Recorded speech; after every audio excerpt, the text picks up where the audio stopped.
The desert sky over Phoenix carried a soft, fading orange when Hannah Colson, 26, locked the door of the small bookstore where she worked. She loved closing shifts because the world felt calm at that hour. The last customers gone, the streets settling, and the warm light falling across the pavement like a gentle blanket. Hannah was the kind of person everyone described with a quiet admiration. She read more than she spoke. She volunteered at the community center on weekends. She wrote poems in a small notebook she kept in her bag. And she had a kindness that stayed with people long after they met her. That evening in 2003, as she walked toward her old sedan parked along the curb, no one imagined it would be the last time anyone saw her. Her car was found the next morning near a dry canal, parked neatly, as if she had stepped out only for a moment. It wasn't damaged. Nothing looked forced. Her purse was inside. Her notebook was on the passenger seat. Investigators arrived quickly, studying the scene with caution, trying to piece together a story that offered almost no clues. The sun rose higher, warming the dust around the tires, yet the details remained cold. No one nearby had seen anything unusual. No neighbor had heard anything. No one reported a struggle or a noise. It was as though Hannah had simply vanished into the quiet of the night. Detective Jared Myers led the early investigation, a task made heavier by the silence surrounding the case, the lack of witnesses, the absence of movement on security cameras, and the stillness of the scene created a mystery that didn't bend easily. He met with Hannah's family that same day, sitting across from her mother and brother in their small living room. Her mother kept a photograph of Hannah on the table beside her, touching the frame softly as she answered each question. She spoke about Hannah's gentle routines, her favorite books, her humor, the way she cared for everyone around her. Detectives listened closely, hoping for something, a habit, a friend, a recent concern that might explain what happened. But there was nothing out of place, nothing to indicate trouble, nothing that guided them toward a suspect. In the following days, investigators searched surrounding areas, talked to residents, and reviewed store logs, hoping to reconstruct her final moments with clarity. Volunteers from the community joined the search, walking the desert edges, checking abandoned structures, studying the brush for anything that might connect to her. Days turned to weeks, and still no sign of Hannah appeared. The case, which opened with urgency, settled into a slow-moving acorn that stayed with everyone involved.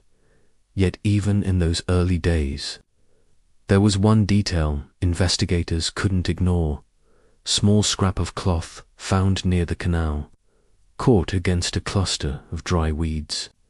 It didn't match anything Hannah wore that night, and although detectives collected it, technology at the time couldn't extract anything useful from it. Still, they stored it as evidence, marking it carefully, not knowing how important it would become years later. By the end of 2003, the investigation had grown quiet. Every lead dried under the heat of the desert. Every interview circled back to the same point: Hannah was loved, responsible, peaceful, with no known conflicts.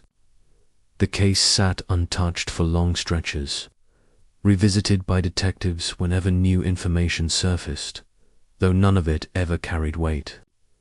Hannah's family kept hope alive, but as months became years, the story slipped from public attention, the way old mysteries often do.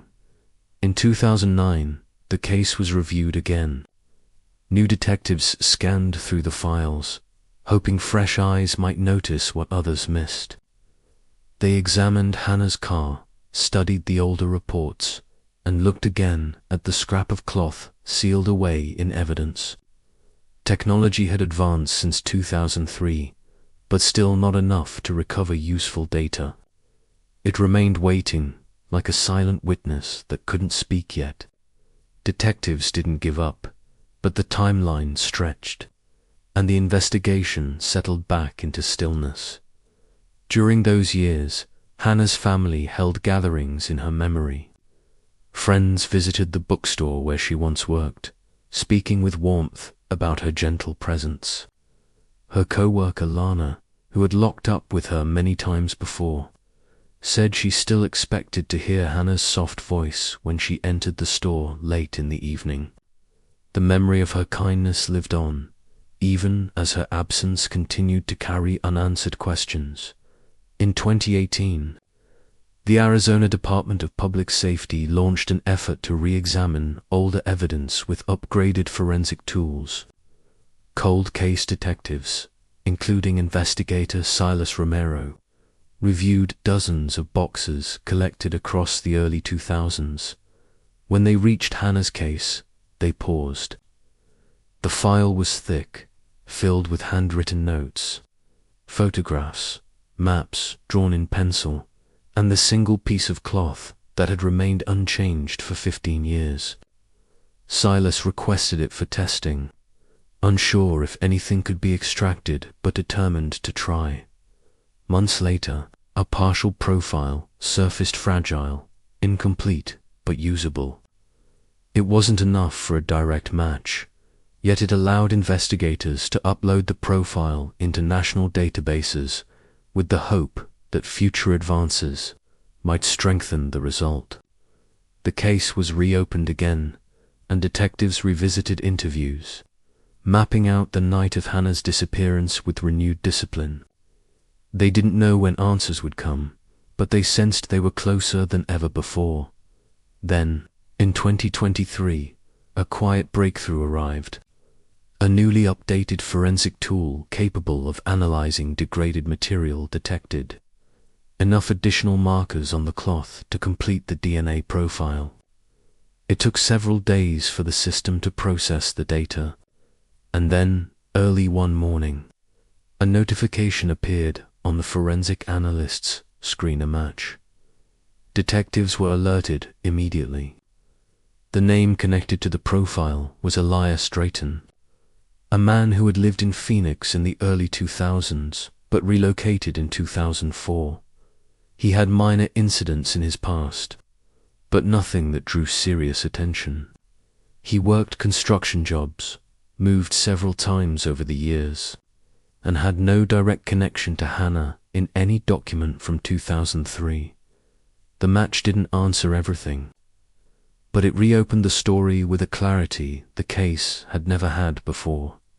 Investigators built a careful timeline of Elias's movements. Records confirmed he lived less than 2 miles from the bookstore in 2003. Utility bills placed him at home the week Hannah disappeared. A neighbor reported seeing him return late on the same night she vanished. Though this memory had never been linked to the case until now, it wasn't enough to confirm his involvement, but it created a framework investigators could finally build from. Detective Romero and his team traveled to interview Elias, who now lived in a small desert town outside Tucson. They approached him respectfully, explaining why they wanted to speak with him. Elias agreed without hesitation, walking with them toward a shaded area near his porch. The sun moved behind the clouds, softening the light as the conversation began. They asked about his years in Phoenix. He answered calmly. They asked where he worked back then. He provided details without delay. And then they asked if he remembered a young woman named Hannah, who disappeared in 2003. He paused it long, but long enough for investigators to notice something shift in his expression. He said he didn't remember her. He said he didn't recall anything unusual from that year. When detectives asked about the area near the canal, he grew quiet. His hands clasped together. He looked at the ground, and although he continued to answer, his voice changed slightly. holding a tension that hadn't been present earlier. Detectives didn't press him aggressively. They remained steady, patient. They asked about his routine in 2003, focusing on evenings, focusing on the places he often visited, focusing on small details that might reopen long-buried memories. He stayed cooperative, but his answers lacked smoothness now, as if something he carried inside had begun to surface. In the days following the interview, detectives worked tirelessly, gathering more evidence, tracing Ilias's past movements, and connecting every detail they could verify. The case that once felt distant now felt close, almost within reach. And as investigators prepared the next steps, they understood they were approaching the truth behind the long silence that had hovered over Hannah's story since the night she disappeared. The days after detectives interviewed Elias carried a different energy. Inside the Arizona Cold Case Unit, it wasn't loud or rushed, but it held a tension that comes when long silent pieces finally begin to move. Investigators studied every moment of the 2003 timeline with renewed focus, treating each detail like a thread that might finally lead them to the truth. They reviewed reports from the bookstore, cross-checked parking records, re-interviewed neighbors who had lived near the canal at the time, and dug through storage rooms for older documents that had gone untouched for years. Everything was measured, everything deliberate, because they understood how delicate old cases were. A single error could change the balance of the story. But now, for the first time in 2 decades, the story felt alive. Detective Romero returned to the evidence lab that week, meeting with the analyst who had completed the DNA extraction. They revisited the scrap of cloth sealed inside its clear packaging. It looked so ordinary, almost too ordinary to hold the weight of the years attached to it. But the analyst explained every step of the process again, showing how the degraded fibers had finally released enough markers to create a full profile. When Romero asked if there was any possibility of contamination, the analyst answered without hesitation the chain of custody had been preserved perfectly since 2003. The science was sound. The match was real. The cloth came from the night Hannah disappeared. That confirmation strengthened every step detectives took next. They went through old tips and calls, submitted the week Hannah vanished. One message from an anonymous caller, barely noticeable in the file, caught their attention. The caller had reported seeing a man standing near the canal around the time Hannah was believed to have gone missing. The description wasn't detailed, but it mentioned something specific in imprint of a dark-colored work glove the man held in his hand, the same type Elias used in construction work at that time.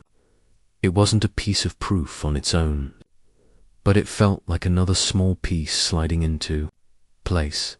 Investigators then obtained work schedules from the construction company where Elias had been employed in 2003.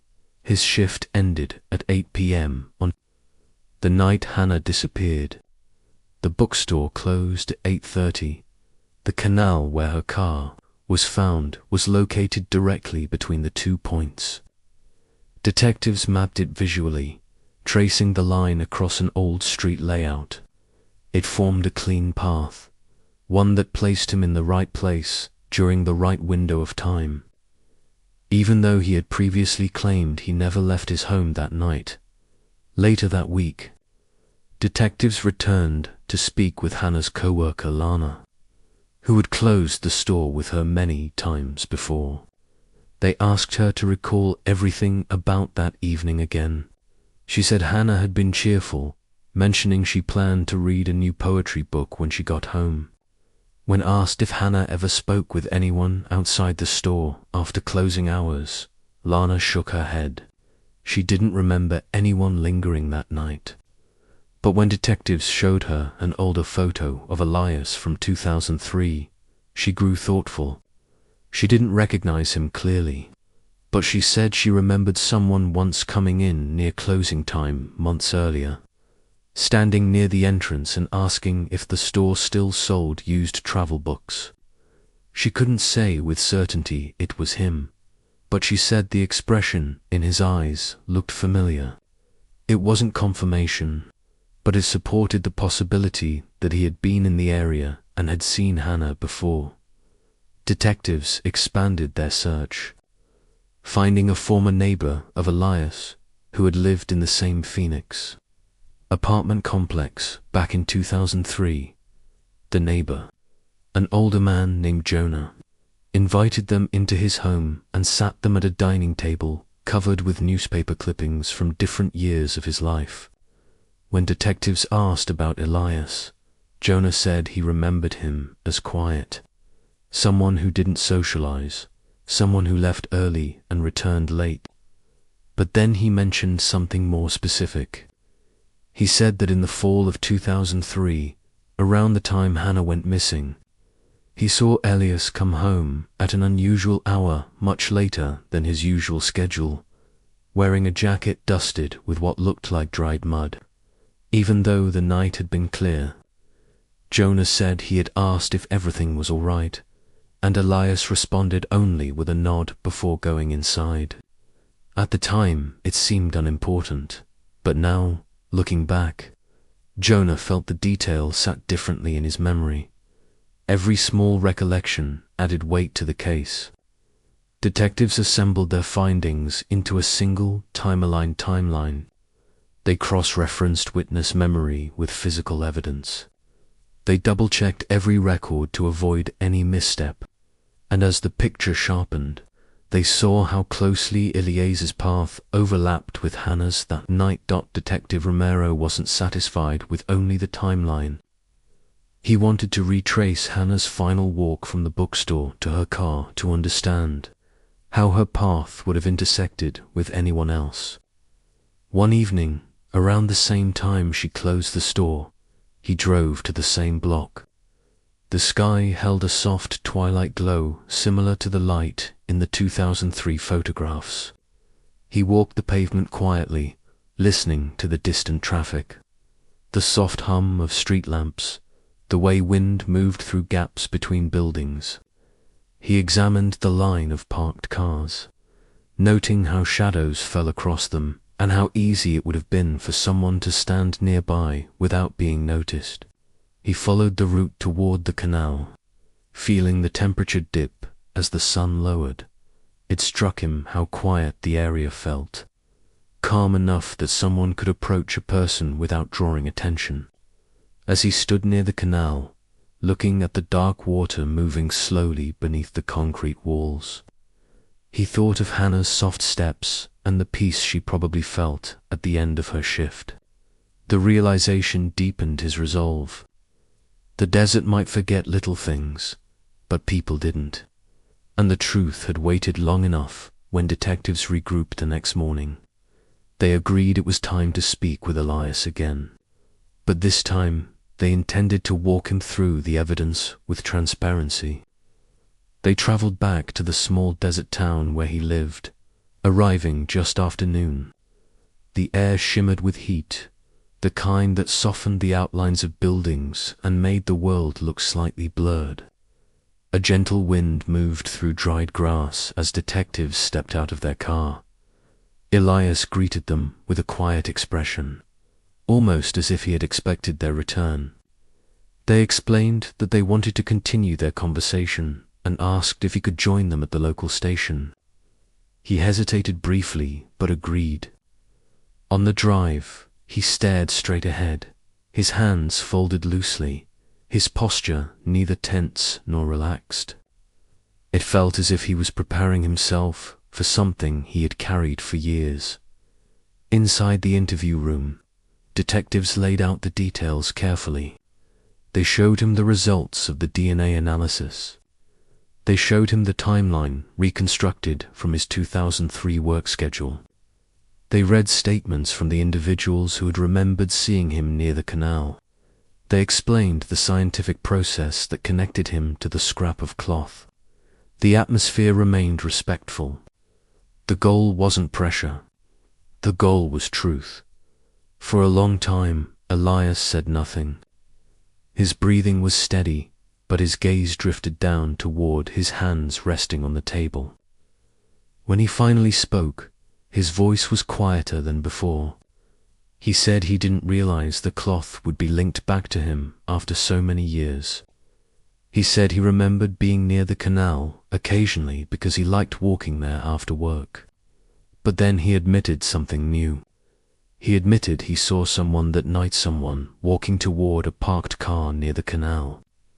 He didn't say her name at first. Detectives waited. Then he said it softly. Hannah. Detectives asked him to continue. His voice wavered slightly, but he stayed calm, describing how he recognized her from the bookstore.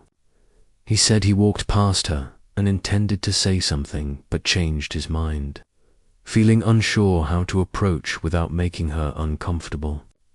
He said she looked startled when she noticed him, so he stepped back. But the more he talked, the more his words slowed, like he was choosing each sentence with care. When detectives asked why he didn't come forward in 2003, he closed his eyes briefly. He said he didn't know what to say back then. He said he was afraid his presence near her would lead investigators to assume worse. He said he told himself staying silent was easier, but he also said he regretted not speaking sooner. Detectives noted every detail. Elias didn't confess to harming Hannah, but he placed himself at the center of the moment investigators had been trying to understand for 20 years. His presence, his proximity, and the forensic evidence created a picture that could no longer be dismissed. After the interview ended, detectives stepped out of the room. They knew the investigation had crossed a major threshold. They prepared the next steps with the district attorney's office, reviewing procedures and confirming what was needed to move forward. The sun had begun to lower by the time they completed their final meeting, filling the hallway with a warm amber light that reflected off framed photographs of officers from past decades. It was a quiet reminder that time moved steadily, even when answers took years to catch up back in Phoenix. The cold case team updated the timeline once more, making sure it reflected every new statement and every piece of evidence. The pieces that once felt scattered now aligned with clarity. Hannah's family was notified gently that the investigation had reached a significant point. Her mother listened silently as detectives explained the progress, holding onto a cushion on the couch as though steadying herself through the moment. She thanked them softly, her voice filled with a mix of relief and emotion that had rested inside her for years. As the case prepared to move toward its next phase, detectives felt something shift. The silence that had hung over Hannah's story since 2003 was finally breaking. The truth was no longer distant. It was coming forward, piece by piece, ready to complete the story that had waited far too long. The hallway outside the courtroom felt unusually still that morning, as if the building itself understood that the day carried a weight that had lived inside the community for years. People spoke softly, some holding small notebooks, others simply waiting with folded hands, trying to understand how a story buried for so long had finally returned to the surface. The doors finally opened, and the crowd settled as the final phase of the case prepared to unfold.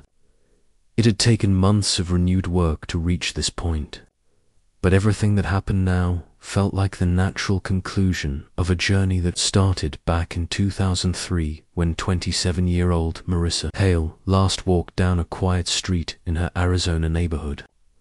Her story had moved through years of silence, uncertainty, and long hours of unanswered questions. and the truth had slowly found its way back into the light. One carefully studied detail at a time. Inside the courtroom, the space carried an unmistakable sense of purpose. Observers waited while the attorneys organized their notes, and the man, identified as the long silent suspect, sat at the front, watching the room with a strangely calm expression. He had lived through years of ordinary days, carrying memories he never shared. But the new interviews, fresh analysis, an unexpected witness account had all placed his past decisions under a brighter light. The judge entered, the room stood briefly, and then the final stage began, with each voice contributing its part to the closing chapters of a story that had stretched across more than 2 decades. The prosecution moved with steady clarity, presenting the final timeline of the investigation. They explained how earlier efforts in 2003 had followed paths that seemed promising but never reached firm conclusions. They described how neighbors had tried to help, how officers had searched fields and side roads, and how every piece of information had been studied again and again. As they spoke, they reminded the courtroom how small details, once overlooked or misunderstood, had slowly become the keys that shifted the entire direction of the case. A forgotten observation from a local resident, a retested piece of evidence, and a quiet memory shared during the reopening of the investigation had formed a clear picture that could no longer be ignored.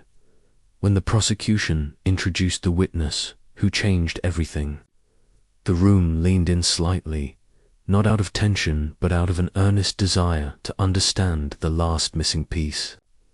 The witness walked to the stand with controlled breaths, aware that their voice now carried importance far beyond the walls of the courthouse. They described a moment from 2003 that had stayed with them, a moment they had once convinced themselves was unimportant, and yet, when investigators reopened the file years later, that same moment had become the bridge that connected the last unclear points. Their account aligned perfectly with new forensic reviews, and the renewed attention had made patterns obvious where once only confusion existed. People listened closely, not in judgment, but in quiet acknowledgement of the courage it takes to retell something that has lived in memory for so long. The defense spoke next. They moved through their statements methodically, acknowledging the strength of the new information while encouraging the court to consider the passage of time. They asked whether memories from many years ago could still be trusted, and they questioned whether newly examined evidence could hold the same weight as fresh material. Their words were careful and respectful, yet the room could sense that the foundation of the case had already settled into place. The clarity produced by revised analysis and consistent accounts from investigators, technicians, and newly located witnesses had left little room for uncertainty. Each fact aligned with another, forming a chain of events that connected the earliest days of the search to the present moment with undeniable continuity. As closing statements approached, a stillness filled the room again. The attorneys delivered their final messages with composed voices, each emphasizing the responsibility the court now carried. The prosecution emphasized how renewed dedication had brought truth forward, reminding everyone that some stories only resolve when patience, technology, and persistence come together at the right time. The defense maintained their position, focused on fairness and careful interpretation, and when both sides returned to their tables, the atmosphere shifted, signaling that the long path of testimony had come to an end. The judge requested a brief recess before issuing the decision, and people stepped quietly into the hallway. Outside, soft sunlight filtered through the windows, casting faint shapes along the tile floor. Family members of Marissa stood together, speaking in steady voices, their expressions calm but thoughtful. They had waited for this day for so many years that the moment felt both surreal and deeply grounding. They remembered birthdays, shared memories, and the way she used to fill ordinary days with warmth. They spoke about her kindness, her way of listening, and the bright plans she had for her future. They didn't speak about the years of uncertainty. Instead, they talked about how grateful they were that the truth had finally found its path. When everyone returned to the courtroom, the judge lifted the file one last time. The final decision was delivered slowly and clearly, describing each supporting point, each confirmed detail, and each step that had connected the earliest investigation to the present resolution. After reviewing the findings, the court announced that the suspect was responsible for the events that led to the disappearance of Marissa Hale back in 2003. A quiet exhale moved through the room, almost like a shared breath held too long and finally released. It wasn't a moment of celebration, but a moment of acknowledgement, an acceptance that the truth, though delayed, had finally landed exactly where it needed to. Marissa's family remained seated for a long moment. They held hands, eyes reflecting peaceful understanding rather than relief. They had carried her memory through years of uncertainty, and now they felt a gentle sense of completion settling around them. They knew nothing about them would return to the way it once was, but they also knew that the unanswered questions that once filled their days no longer held control over their thoughts. They stepped outside into the sunlight, feeling the warmth on their faces, thinking about how Marissa had always loved days like this, open, full of possibility. As the courthouse slowly emptied, investigators gathered near the steps outside, speaking quietly about the long journey. They remembered the early days when the case seemed impossible to advance, and they recalled the moment when one detail finally unlocked everything. They expressed gratitude for the witness who stepped forward, for the new analysis techniques that allowed old evidence to be revisited, and for the persistence of everyone who had refused to let the case fade away. Their words carried a soft pride, the kind that comes not from recognition, but from knowing that a promise made many years ago had finally been honored. Later that afternoon, the community reflected on the case with a sense of gentle unity. People spoke about Marissa's kindness, her dedication to helping others, her easy smile, and the positive presence she carried into every day. Candlelight gatherings were held quietly, not as memorials, but as moments of appreciation for the light she had brought into the world. Neighbors who barely knew each other before found themselves sharing memories, offering comfort, or simply standing side by side as the sun dipped behind the horizon. Each small moment felt connected, forming a collective expression of respect for a woman whose life had touched many in the weeks that followed. Marissa's family established a community project in her honor, something she had once dreamed of doing but never had the chance to begin. They organized events that supported young artists and encouraged creativity in local schools, a tribute that felt perfectly aligned with her love for expression and gentle encouragement. The project grew quickly, supported by residents who had followed her story for years and wanted to contribute something meaningful. Through these efforts, her memory became a source of growth, bringing purpose to others and ensuring that her presence continued to shape the world in quiet but lasting ways. Investigators eventually archived the case, marking it as fully resolved. The folder was placed among countless others, yet this one carried a distinct sense of fulfillment. It served as a reminder that persistence matters, that even long silences can eventually break, and that every story deserves to reach its truth. The officers who worked on the case moved on to new files, new responsibilities, and new calls for help. But they carried the lessons of Marissa's story with them, lessons about patience, unity, and the power of staying devoted to answers that seem out of reach.